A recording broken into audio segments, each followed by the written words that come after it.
CET questions about mathematics. If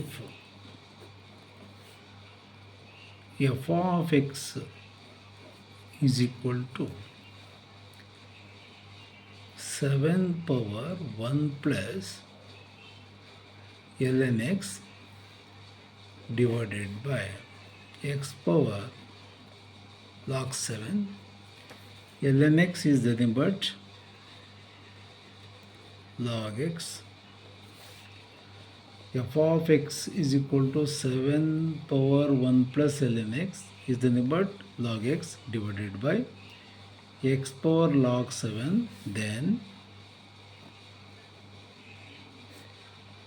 f of 2025 is equal to option A 6, option B 7, option C 2025, option D 2026. If f of x is equal to 7 power 1 plus log x is nothing but log ln x is nothing but log x divided by x power log 7, then f of 2025 is equal to option A 6, option B 7, option C 2025, option D 2026.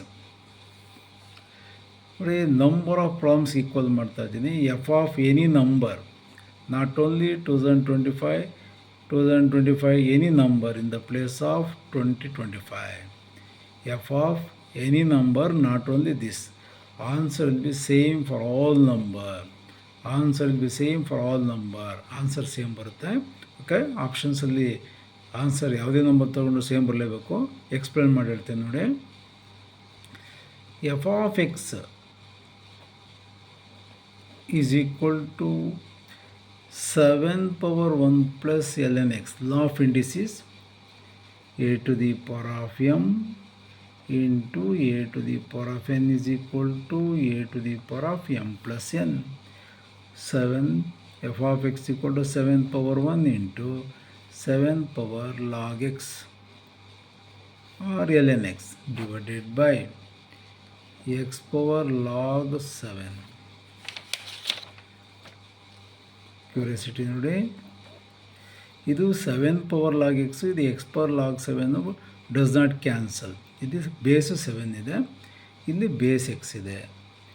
7 power 1 is nothing but 7 power log X can be return as X power log 7. ನೋಡಿ, repeat ಮಾಡ್ತಾ ಇದ್ದೀನಿ. 7 power log X can be return as. ನೋಡಿ, ಇಂಥವೇ C E ಟಿಗೆ ಯಾಕೆ concentration ಮಾಡಬೇಕು ಅಂದರೆ ಇಂಥ results ಗೊತ್ತೇ ಇರೋಲ್ಲ. ನೋಡಿ, ಈಗ ನಾನು ಏನು ಚೇಂಜ್ ಮಾಡಿದ್ದೀನಿ ಅಬ್ಸರ್ವ್ ಮಾಡಿ. ಲಾಗರಿಥಮಿಕ್ ಕಾನ್ಸೆಪ್ಟು, ಲಾಗರಿಥಮಿಕ್ ಫಾರ್ಮುಲಾಸ್ ಬಗ್ಗೆ ಐಡಿಯಾ ಇಲ್ಲ ಅಂದರೆ ನಂಬರ್ ಆಫ್ ಪ್ರಾಬ್ಲಮ್ಸ್ ಹೊರಟೋಗುತ್ತೆ ನಿಮಗೆ. ಅದಕ್ಕೋಸ್ಕರ ನಾನು ಕಳಿಸ್ತಕ್ಕಂಥ ಇಂಪಾರ್ಟೆಂಟು ಸಿ ಇ ಟಿ ಕ್ವಶನ್ಸನ್ನು ನೀವು ವರ್ಕೌಟ್ ಮಾಡಿದರೆ ಜೈನಲ್ಲೂ ಸಕ್ಸಸ್ ಆಗ್ಬೋದು, ಸಿ ಇ ಟಿನಲ್ಲೂ ಸಕ್ಸಸ್ ಆಗ್ಬೋದು. ಅಂದರೆ ನಾವು ಕಳಿಸ್ತಕ್ಕಂಥ ಪ್ರಾಬ್ಲಮ್ಸೇ ಬರಬೇಕು ಅಂತೇನಿಲ್ಲ ಎಕ್ಸಾಮ್ಗೆ.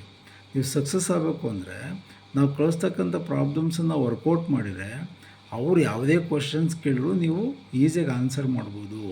ಮತ್ತು ನಾವು ಕಳಿಸಿರ್ತಕ್ಕಂಥ ಪ್ರಾಬ್ಲಮ್ ಜೊತೆಗೆ ನೀವು ಬೇರೆ ಪ್ರಾಬ್ಲಮ್ಸನ್ನು ಸಾಲ್ವ್ ಮಾಡೋಕ್ಕೆ ಈಸಿ ಆಗುತ್ತೆ. ಅದಕ್ಕೋಸ್ಕರ ನಾವೇನು ಕಳಿಸ್ತೇನೆ ಅವನ್ನ ಫಸ್ಟು ವರ್ಕೌಟ್ ಮಾಡಿ. ನೋಡಿ, 7 ಪವರ್ ಲಾಗ್ ಎಕ್ಸ್ ಇದೆ. ನಾನೇನು ಬರೆದೆ ಈಗ, this logarithmic number power log 7, ಇಲ್ಲಿ ಬೇಸಿತ್ತಲ್ಲ ಅದು ಲಾಗ್ 7 ಅಂತ ಬರೆದಿದ್ದೇನೆ. ಹೆಂಗೆ ಬರೆದಿರ್ಬೋದು ಅದನ್ನು ನಾನು ಪ್ರೂವ್ ಮಾಡಿ ತೋರಿಸ್ತೇನೆ. 7 power log X can be return as X power log 7 ಅಂತ ಬರೆದಿದ್ದೇನೆ. ಹೆಂಗೆ ಬರೆದೆ, ಯಾವ ಬೇಸಿಸ್ ಮೇಲೆ ಬರೆದಿದೆ ಅದು ಪ್ರೂವ್ ಮಾಡ್ತೀನಿ ನಾನು. ಈಗ ಎಕ್ಸ್ ಪವರ್ ಲಾಗ್ 7 ಎಕ್ಸ್ ಬರೆದು ಕ್ಯಾನ್ಸಲ್ ಆಯಿತು. F of X is equal to how much 7. F of 2000 how much 25 is equal to how much 7. ಅದಕ್ಕೆ ನಾನು ಎಕ್ಸ್ಪ್ಲೇನ್ ಮಾಡಿದೆ ಅಲ್ವಾ, any number in the place of 2025, ಯಾವುದೇ ನಂಬರ್ ಇದ್ದರೂ ಆನ್ಸರ್ ಏನು ಬರುತ್ತೆ 7. Out of 4 option B is the answer. ಒಂದು ನಿಮಗೆ ಡೌಟ್ ಇದೆ, 7 ಪವರ್ ಲಾಗ್ ಎಕ್ಸನ್ನು ಎಕ್ಸ್ ಪವರ್ ಲಾಗ್ 7 ಯಾವ ಬೇಸಿಸ್ ಮೇಲೆ ಬರೆದಿದ್ದೀರಾ ಸರ್, ಅದಕ್ಕೆ ಪ್ರೂಫ್ ಏನು ಸರ್ ಅಂತ ಪ್ರಶ್ನೆ ಇದೆ. ಓಕೆ, ಪ್ರಶ್ನೆ ಇದೆ, ಪ್ರೂಫ್ ನೆಕ್ಸ್ಟ್ ವಿಡಿಯೋದಲ್ಲಿ ಮಾಡ್ತೇನೆ. ಪ್ರೂಫ್ ನೆಕ್ಸ್ಟ್ ವೀಡಿಯೋದಲ್ಲಿ ಮಾಡ್ತೇನೆ. ನೆಕ್ಸ್ಟ್ ವೀಡಿಯೋ ಫಾಲೋ ಅಪ್ ಮಾಡಿ. ಇದಾದಮೇಲೆ ನೆಕ್ಸ್ಟ್ ವೀಡಿಯೋ ಕಳಿಸ್ತೇನೆ. ಇದಕ್ಕೆ ಪ್ರೂಫ್ ಕಳಿಸ್ತೇನೆ.